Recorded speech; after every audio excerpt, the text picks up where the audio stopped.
Bienvenidos queridos escuchas a una nueva emisión. Gracias por sintonizarnos una vez más. Esta semana hablaremos sobre el filósofo Bolívar Echeverría y su obra Identidad, Condición y Dignidad Humanas. ¡Comenzamos!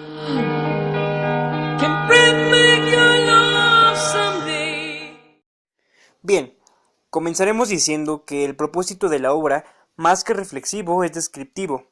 Es el de explorar justamente aquello que nos llama a identificar como barrocos ciertos fenómenos de la historia de la cultura. Resumiendo lo anterior, es proponer una teoría, un mirador al que se ha llamado etos histórico. Cada vez es menos imprecisa la captación que tenemos de las dimensiones reales de la crisis de nuestros tiempos. Y hay gente que ni siquiera le pasa por la cabeza que estamos en crisis. Y eso es muy malo.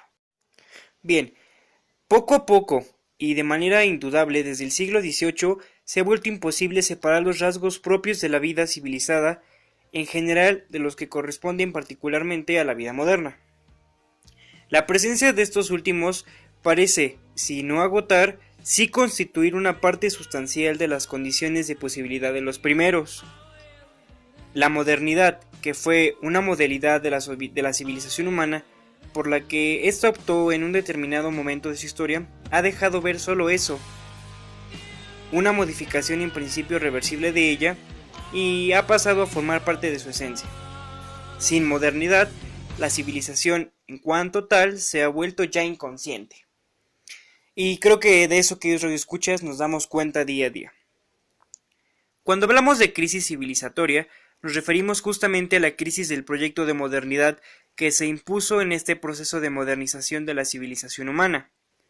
El proyecto capitalista en su versión puritana y neoeuropea, que se fue afirmando y afinando lentamente al prevalecer sobre otros alternativos y que domina actualmente, convertido en un esquema operatorio capaz de adaptarse a cualquier sustancia cultural y dueño de una vigencia y una efectividad históricas, aparentemente incuestionables, y eso entre comillas.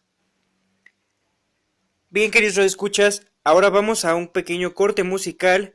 Los dejaremos con la canción Tú si sabes quererme, de la cantautora Natalia Lafourcade. Ya volvemos, no se muevan de sus asientos. El campo, amo estar en Veracruz con mis mascotas, con mis pinturas, con mis instrumentos. A veces me ha tocado estar en bares y me piden fotos, les digo, no me pidan fotos, mejor platíquenme. Claro. Y se van. Entonces digo, bueno, pues qué lástima, pudimos haber tenido una conversación, pero, buena, claro. Pero se fue. Y así. Sí, fue bueno. No.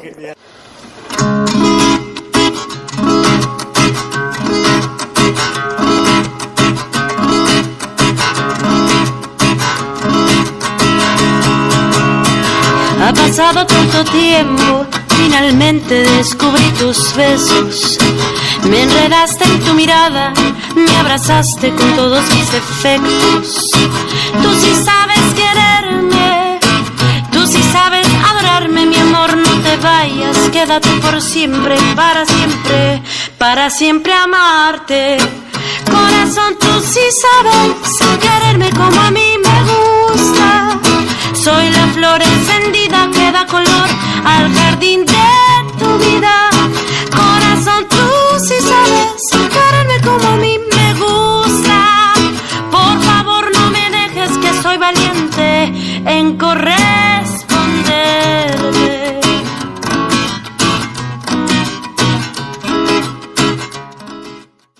Regresamos.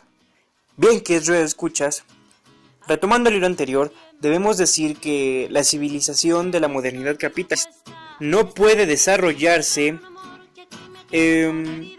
sin volverse en contra del fundamento que la puso en pie y la sostiene, es decir, la del trabajo humano que busca la abundancia de bienes mediante el tratamiento técnico de la naturaleza. ¿Y por qué?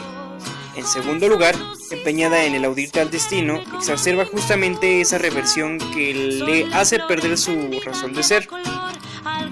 Época de genocidios y ecocidios inauditos que, en lugar de satisfacer las necesidades humanas, las eliminaban, y en lugar de potenciar la productividad natural, la aniquila.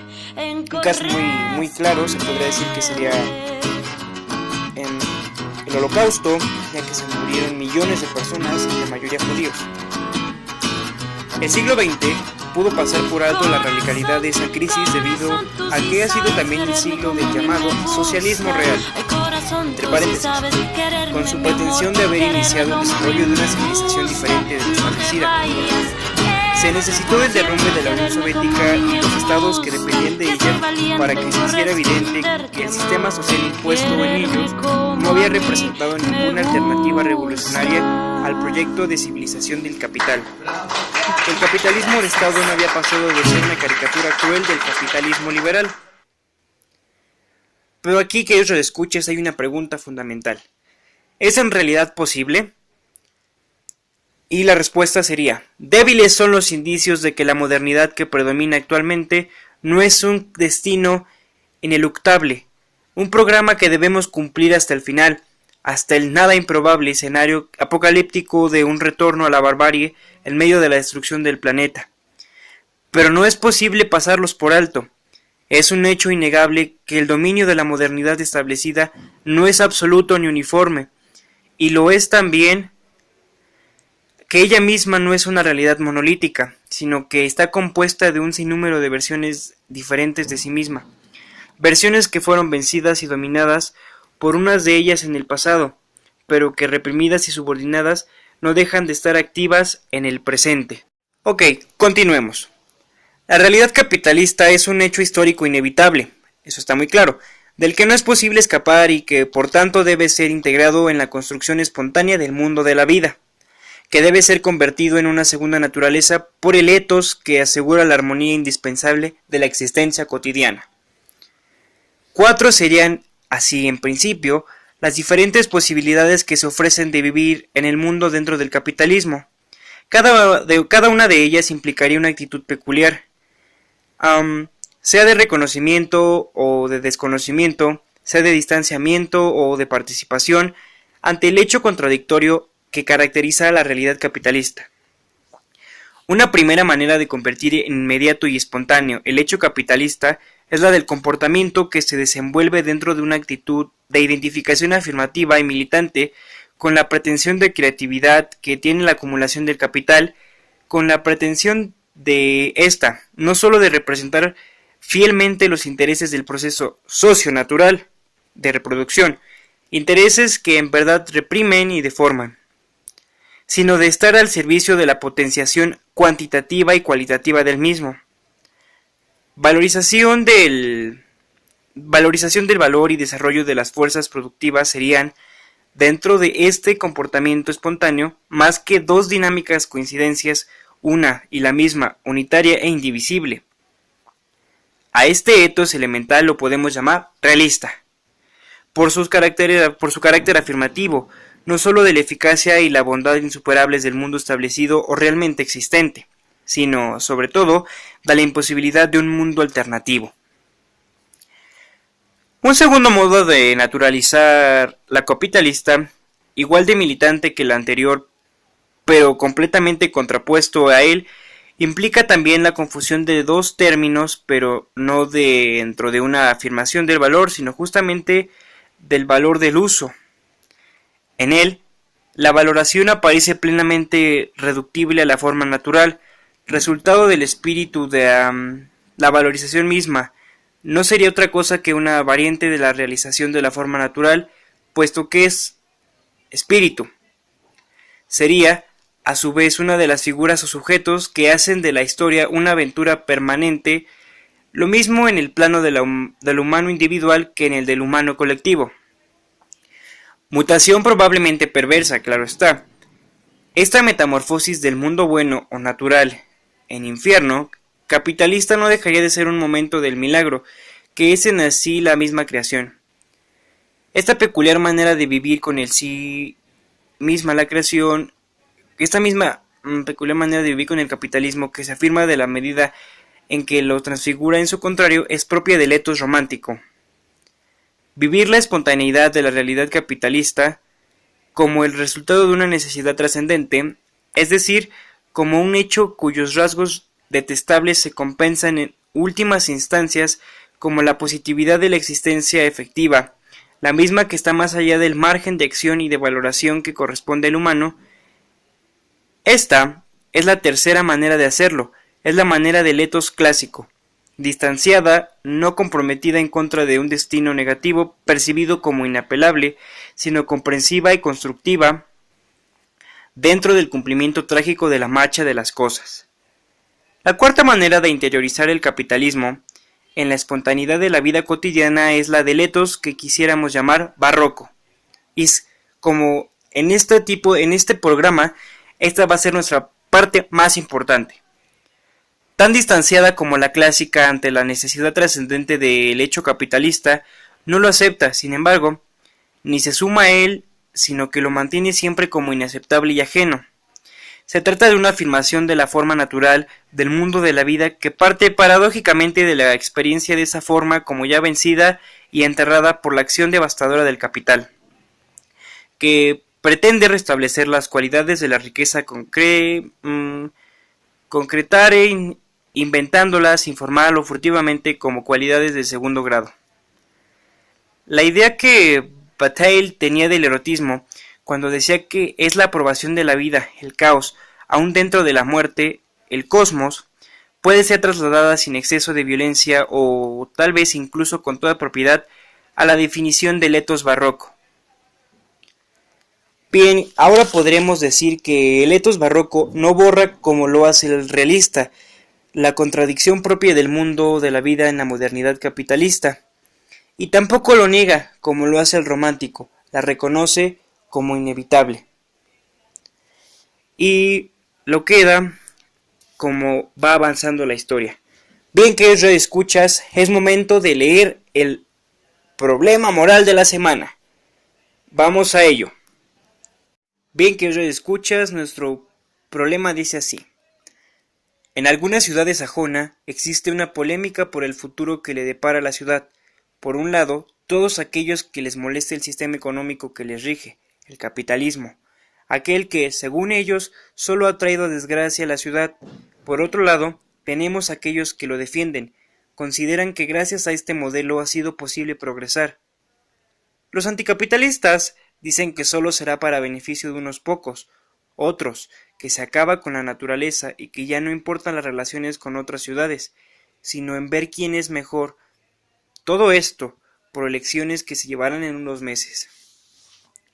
Al paso del tiempo, los anticomunistas hicieron más ruido contra sus contrarios, la ciudad era un caos, ya que las encuestas reflejaban que ya no se quería el capitalismo como un modelo económico. Expertos en economía proponían nuevos modelos económicos, pero no era del agrado de todos, ya que este modelo significaría un progreso para todos en una misma porción, hasta llegar a un comunismo que, como haría que algunos quisieran progresar por su cuenta, se fueran. Fue el fin de las elecciones, el capitalismo había traído mal, ya no había comida más, celulares de sobra sí había. La ciudad despertó demasiado tarde y ya no quedaba nada. Este pequeño texto me recordó a la entrada del nuevo presidente de aquí en México, Andrés Manuel López Obrador, que según lo que alcancé a captar en su discurso, es que él quiere modificar el modelo económico que tenemos. Y pues realmente no sé si sea una buena idea, pero yo no apoyo el neoliberalismo en nada. O sea que lo que venga puede ser mejor. Ahora, la conclusión práctica de este resumen es que al no haber reaccionado antes ante los problemas del capitalismo, se causó, por ejemplo, que ya no había comida, pero sí había celulares de sobra. Es decir, vieron más por progresar, pero en realidad solo empezaron a desaprovechar los recursos para su comodidad y los beneficios no eran repartidos por igual, a pesar de que la mayoría se esforzaba. Ah, caray, esto suena como muy a México, porque En México podemos ver que somos muy clasistas y que hay personas que prefieren comprarse un celular a darle de comer a alguien que en realidad lo necesita.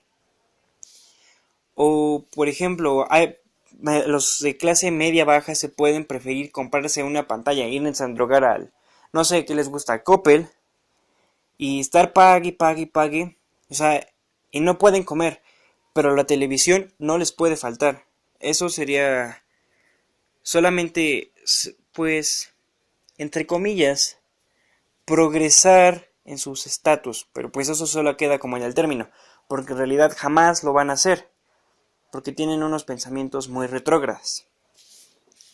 Bien, ahora que es radioescuchas, gracias por sintonizarnos una semana más y la emisión del día de hoy ha llegado a su fin. Esperemos les haya gustado y nos vemos la próxima semana. Para despedirnos los dejamos con la canción The Horse with No Name del grupo America. Que la disfruten y buen inicio de semana. Gracias.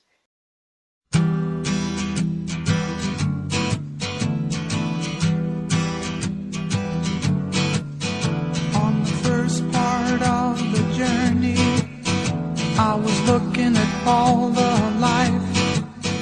There were plants and birds and rocks and things. There was sand and hills and rain. The first thing I met was a fly with a buzz and the sky with no clouds. The heat was hot and the ground was dry, but the air was full of sound. I've been through the desert on a horse with no name. It felt good to be out of the rain. In the desert, you can remember your name, 'cause there ain't no one for to give you no pain. La la la la la la la la la la la la la la la. After 2 days in the desert sun, my skin began to turn red. After 3 days in the desert fun, I was looking at a riverbed, and the story it told of a river that flowed made me sad to think it was dead. You see, I've been through the desert on a horse with no name. It felt good to be out of the rain. In the desert, you can't remember your name, 'cause there ain't no one for to give you no pain. La, la.